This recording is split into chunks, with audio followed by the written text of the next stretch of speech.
So, The Mandalorian and Grogu is certainly one of the movies of all time.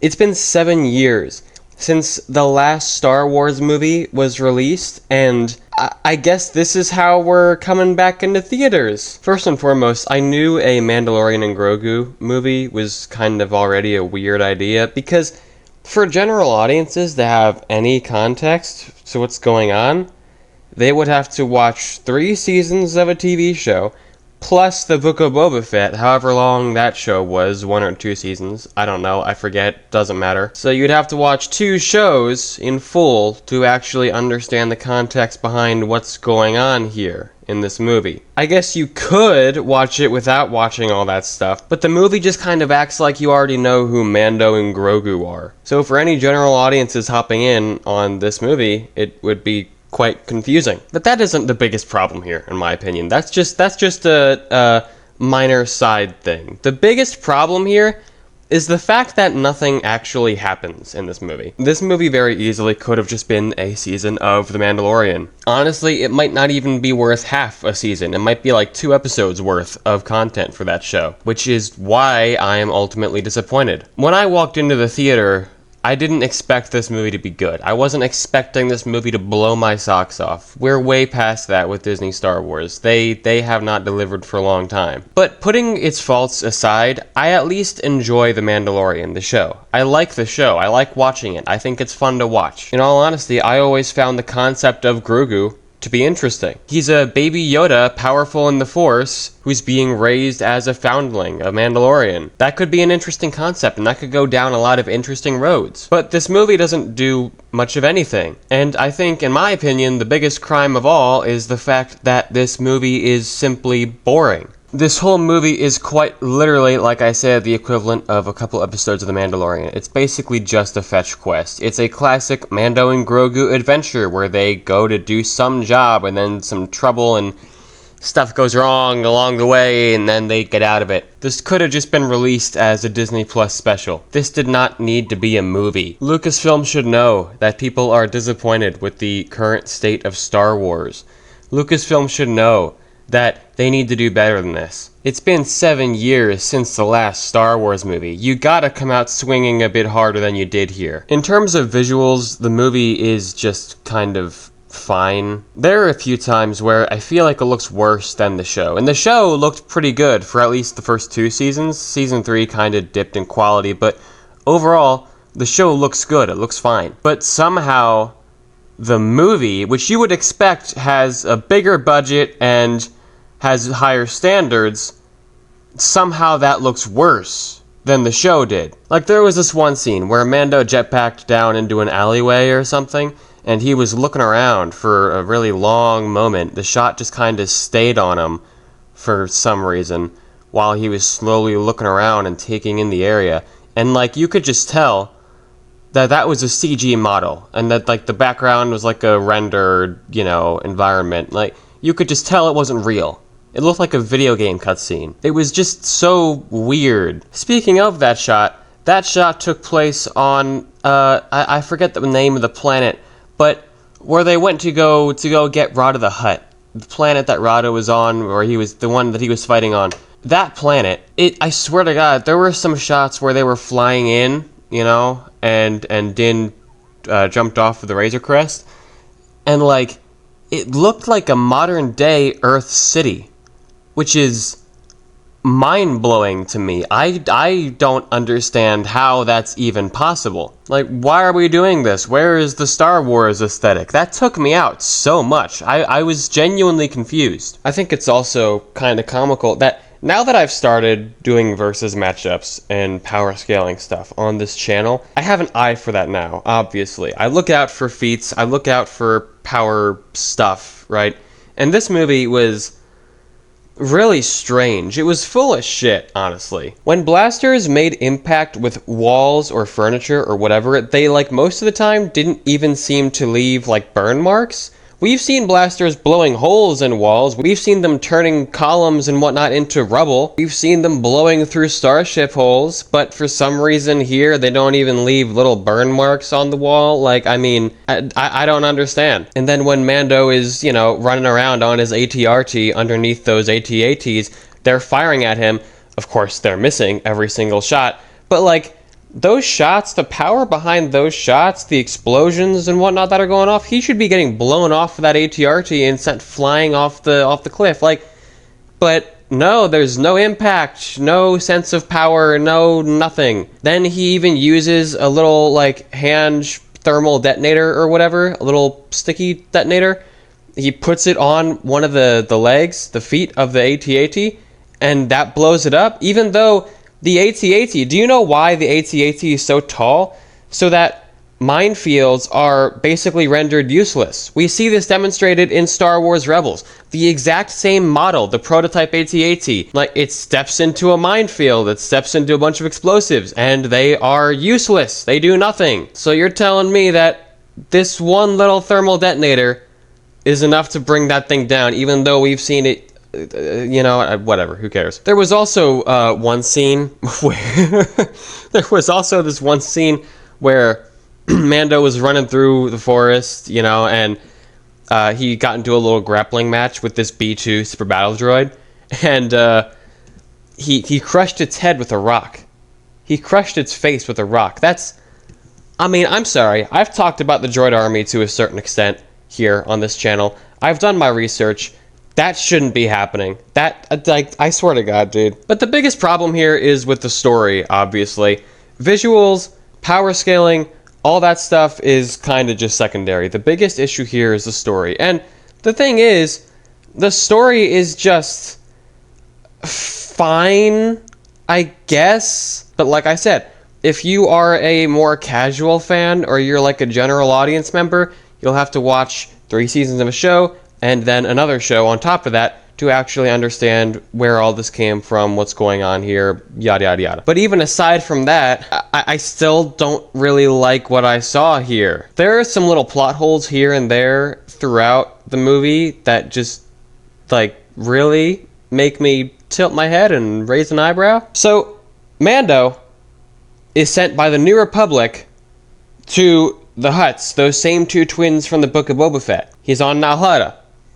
His job is to, quote-unquote, rescue Rata the Hutt, Jabba's son, from the Clone Wars animated movie, from this other planet because he, according to them, fell in with the wrong crowd and they want him back. Mando goes to do that. Rata doesn't need saving, but he takes Rata anyway because he's got a job to do. Mando is working for the Hutts currently because the New Republic was told by the Hutts that they can give them information on a mysterious Imperial warlord if they do this job for them and save Rata. So, Rata fills Mando in and tells him that he actually knows who this warlord, this Imperial, is. Mando disobeys the Hutts, takes Rata and Zeb, who's also there, we'll get to him later, and they go, you know, capture the Imperial warlord, bring him back to the New Republic, and then Mando goes home. But then, Embo shows up because the Hutts hired Embo to go capture Mando because Mando pissed them off.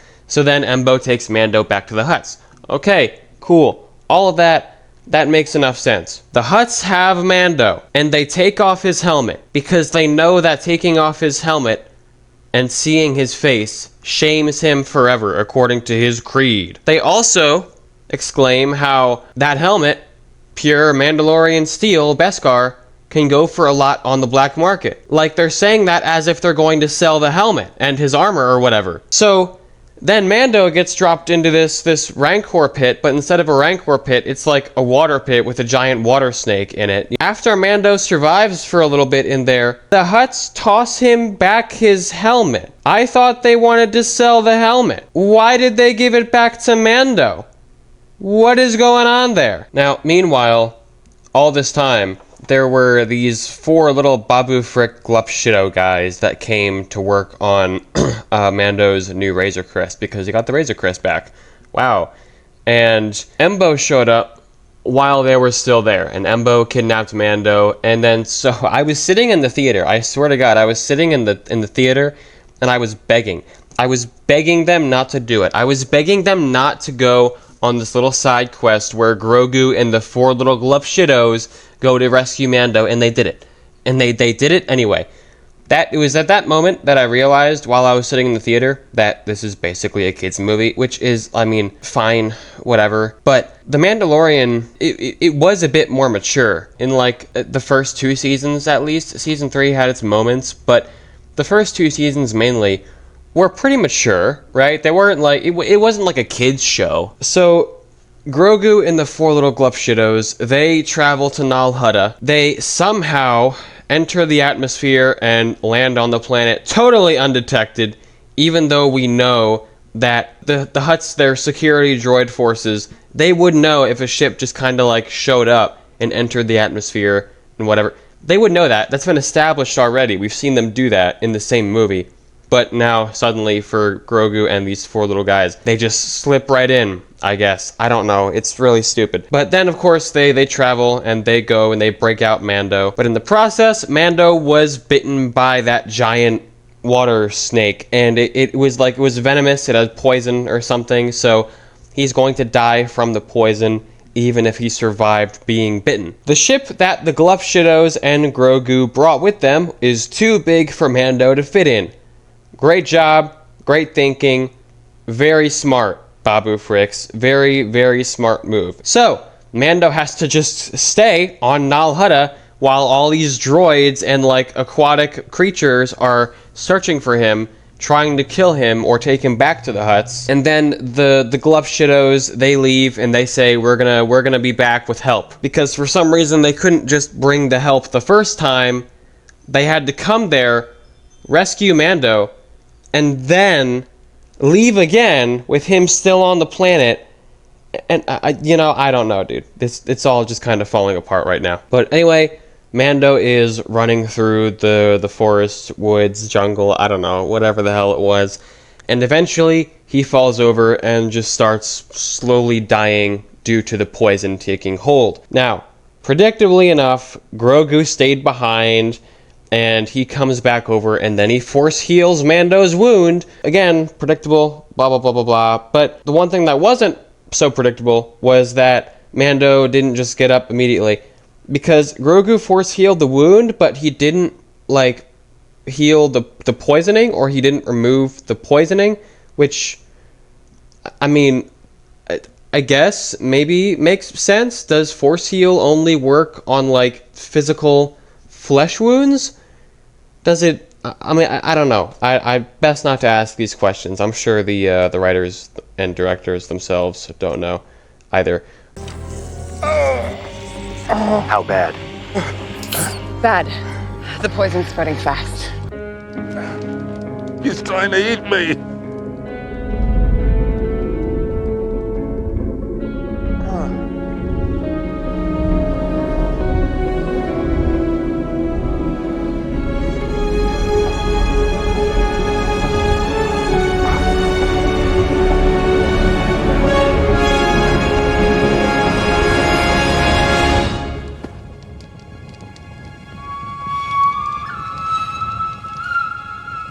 But then after that, we get this whole montage of Grogu trying to take care of Mando, where he hides his body from the droids that are searching for him. I think that the whole Grogu montage thing was fine. It showed a level of character growth for him, which is cool. I like that. But then here's where some more weird things start happening. So when Mando and Rada parted ways, Mando called a gun runner for Rada to board and fly with, because the gunrunner agreed to take Rada out of the system.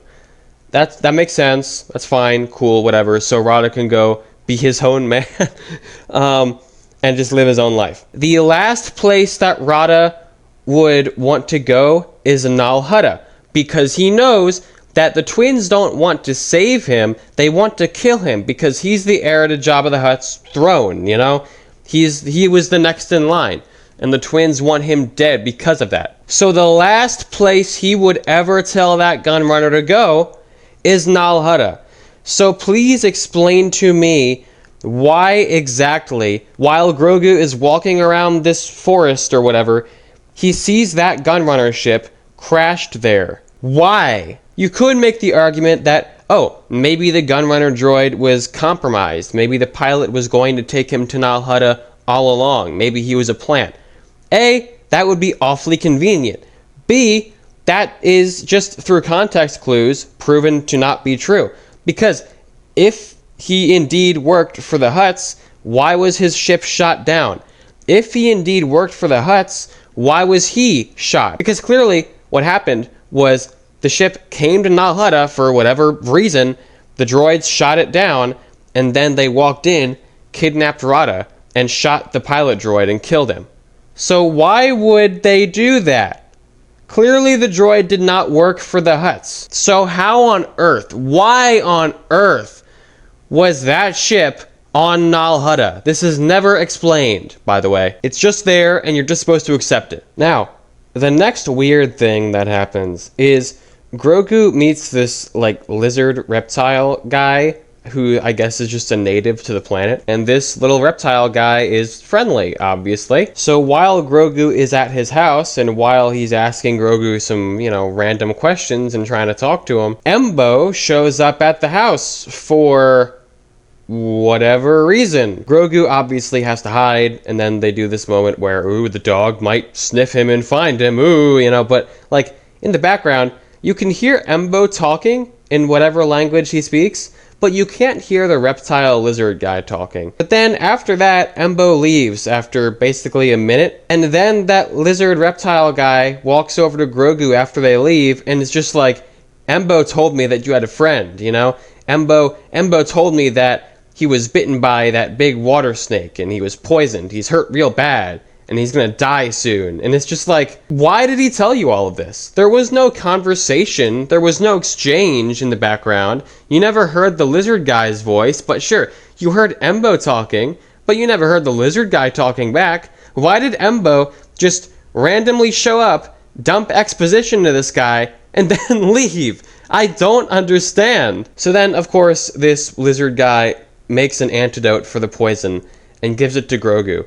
And then Grogu leaves and gives it to Mando. And then we never see that lizard guy ever again throughout the rest of the movie. He literally only existed to give Grogu the antidote and then just leave. Something that really did annoy me is look, I understand that Din Djarin can be rather stoic at times, but he still has emotions. He can still feel pride for Grogu. He still loves Grogu.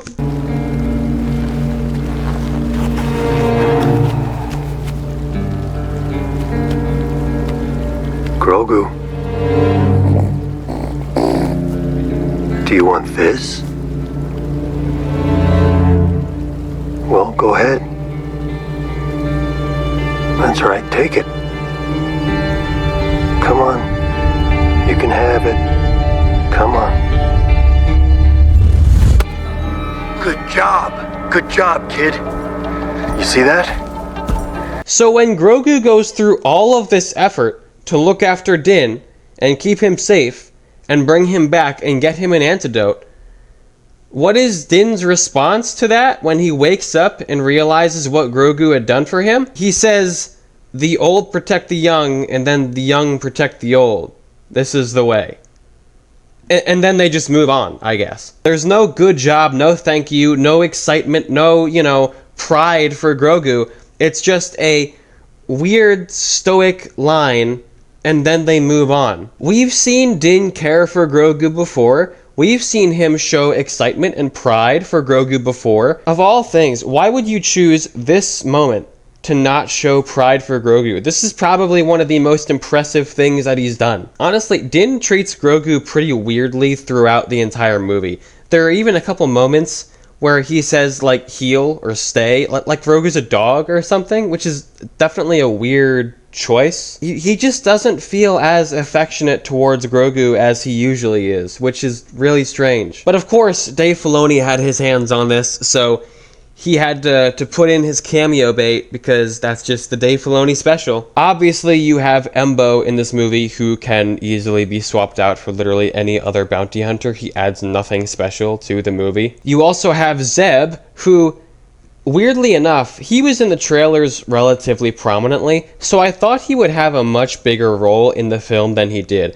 I thought that him and Mando would have some kind of like back and forth interesting character dynamic, but they didn't. Zeb did nothing. He was a glorified taxi driver. All he did was take Mando and Grogu from one place to the next. Yet again, this is somebody else who could easily be replaced for any random character and nothing would change. And then of course you got Dave Filoni shoving his own face in the movie twice, which is just really annoying. But overall, this movie just did not need to exist. This is one of those rare occasions where this is a film that I feel nothing for. I just don't really care all that much. And I hate the fact that I don't care, which is why I'm making this video. This movie could have been something interesting. I mean, imagine if we continued with the whole, Mandalorians trying to rebuild Mandalore storyline from season 3. Imagine if we did literally anything of importance instead of just another fun Mandalorian and Grogu adventure. This whole thing was just a nothing burger. A nothing burger with weird visuals, stupid power scaling, weird plot holes, and it's just weird character work. I don't understand why some people are so happy with this, dude. I just don't get it. We could have had another Star Wars movie like Rogue One, an interesting kind of one-off with characters that we've never met before, where they do something impactful and they go on a journey and they learn something, or they change something, or literally anything happens. This movie, it does nothing. We are right back to where we started. Mando has his Razor Crest again. Mando has his weird rifle thing that incinerates people again. We're just right back to the status quo. Nothing changes, nothing happens. All in all, this was one of those few movies where I genuinely felt like I sat there and I wasted my time. But yeah, I don't know. That's my random rant about Mandalorian and Grogu out of the way. With all that being said, I will see you people in the next one. Bye-bye.